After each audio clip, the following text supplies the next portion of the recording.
दुनिया के बड़े बड़े शहरों के आपने नाम सुने होंगे जो किसी ना किसी खूबी की बिना पर मशहूर होते हैं, लेकिन आज आपसे मैं जिस शहर के बारे में बात करने जा रहा हूँ उस शहर का नाम है शहर सदूम। शहर सदूम की बस्तियां बड़ी सरसब्ज़ो शादाब और मेवे, अनाज, तरह तरह की नेमतें, दुनिया की हर किस्म की नेमत इस शहर के अंदर मौजूद थी और पूरी दुनिया से लोग शहर सदूम का रुख करते, इस शहर के नज़ारे भी लेते और यहाँ से तरह तरह का अनाज भी इकट्ठा करके लेकर जाते। लेकिन यहाँ के लोग मेहमानों की मेहमान नवाजी से बहुत तंग थे। इस मेहमान नवाजी से तंग आकर शहर के लोगों ने सोचा कि इन मेहमानों का क्या किया जाए। तो इब्लीस जो है वो इंसानी हुलिये में आकर उनको कहता कि जो भी तुम्हारे शहर में अब मेहमान बनकर आए, बजाय इसके कि तुम उसकी आओ भगत करो, उसके साथ तुम बदफेली किया करो। चुनाचा इब्लीस के बहुत ज्यादा कन्विंस करने पर वो लोग भी आमादा हो गए। चुनाचा सबसे पहले इब्लीस लाइन एक खूबसूरत नौजवान लड़के की शक्ल में इनके पास आया और सबसे पहले उसने इस शहर के हर शख्स से बदफेली करवाई।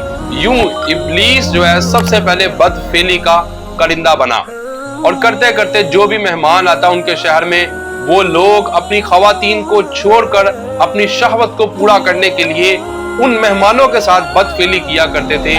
उनकी इस बदफेली से तंग आकर लोगों ने इस शहर में आना बंद कर दिया। फिर उस मौका पर हजरत इब्राहीम अलैहिस्सलाम के भतीजे हजरत लूत अलैहिस्सलाम ने इन शहर सदूम के लोगों को समझाने की कोशिश की कि ये जो काम तुम कर रहे हो इससे अल्लाह की नाराजगी मोल ले रहे हो।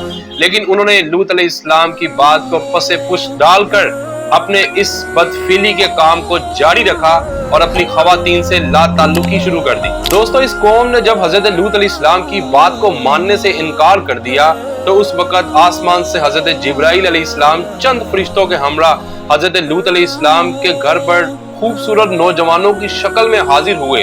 तो हजरत लूत अलैहिस्सलाम इन नौजवानों को देखकर डर गए कि कहीं मेरी कौम इनके साथ भी बदफेली ना कर दे। चुनाचा जैसा लूत अलैहिस्सलाम ने सोचा था वैसा ही हुआ।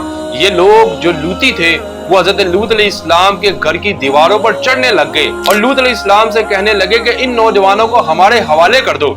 हजरत लूत अलैहिस्सलाम ने बड़ी मोहब्बत के साथ और आजिज़ी के साथ उनको समझाया, लेकिन वो लोग लूत अलैहिस्सलाम की बात को मानने के लिए तैयार न थे और इसी बात पर बज़िद थे कि इन खूबसूरत नौजवानों को हमारे हवाले किया जाए। ये शहर सदूम के मेहमान हैं, तो लिहाजा हम इनके साथ बदफेली का काम करना चाहते हैं। हजरत लूत अलैहिस्सलाम ने जब अपने आप को तन्हा पाया तो उस वक्त हजरत जिब्राइल अलैहिस्सलाम ने लूत अलैहिस्सलाम को तसल्ली दी कि अल्लाह के पैगंबर आप परेशान मत हो, हम अल्लाह के फरिश्ते हैं और इस कौम के लिए आसमान से अजाब लेकर उतरे हैं। लिहाजा आप मोमिनीन और अपने अहलो अय्याल को लेकर इस शहर से दूर निकल जाएं और खबरदार कोई भी शख्स पलट कर इस शहर की जानिब मत देखे।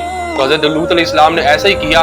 हजरत जिब्राइल अलैहिस्सलाम ने इस शहर सदूम की 5 बस्तियों को अपने परों में लपेट कर आसमान की जानिब ऊपर उठाया और ऊपर ले जाकर इनको तहस नहस करके चकना चूर करके जमीन पर फेंक दिया। फिर इसके बाद आसमान से कंकर के पत्थरों का मींह बरसा और इस कदर बरसा के तमाम लोग मर गए। एंड इसी मौका पर हजरत लूत अलैहिस्सलाम की बीवी, जिसका नाम वाइला था, जो दर हकीकत मुनाफिका औरत थी, उसने शहर की जानिब पलट कर देखा और कहा, हाय रे मेरे कौम के लोग, हाय रे मेरी बस्ती के लोग। जैसे ही उसने ये आवाज लगाई, आसमान से एक पत्थर आकर उस औरत के ऊपर भी लगा और वो भी वहीं पे मर गई। दरअसल आसमान से बरसने वाले हर पत्थर पे हर शख्स का नाम तक लिखा हुआ था। दोस्तों, कुरान के अहकामात हमारे सामने खुले पड़े हैं। अल्लाह ताला ने खुले अल्फाज में बता दिया कि इस लवातत के क्या असरात कौम लूत के ऊपर मुरतब हुए। जी हाँ, आप समझ तो गए होंगे मैं जिस बारे में बात कर रहा हूँ। पाकिस्तान में ट्रांसजेंडर एक्ट 2018 जो पहले सेनेट से अब कौमी असेंबली से पास किया गया। एक बार इब्लीस लाइन हजरत सुलेमान अलैहिस्सलाम के पास आया। आपने पूछा, अल्लाह को सबसे बढ़कर कौन सा गुनाह नापसंद है?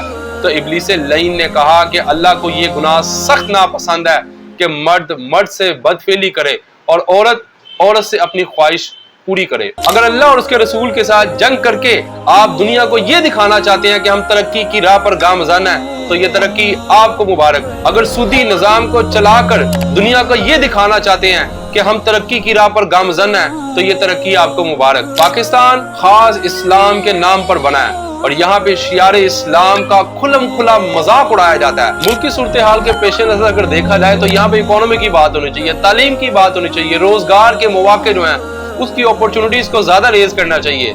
ان حالات میں ٹرانسجنڈر ایکٹ جیسے بل کو سامنے لے کر آنا اس کی کیا ضرورت تھی؟ صرف اور صرف ایک مٹھی بھر اشرافیہ ان لوگوں کو خوش کرنے کے لیے.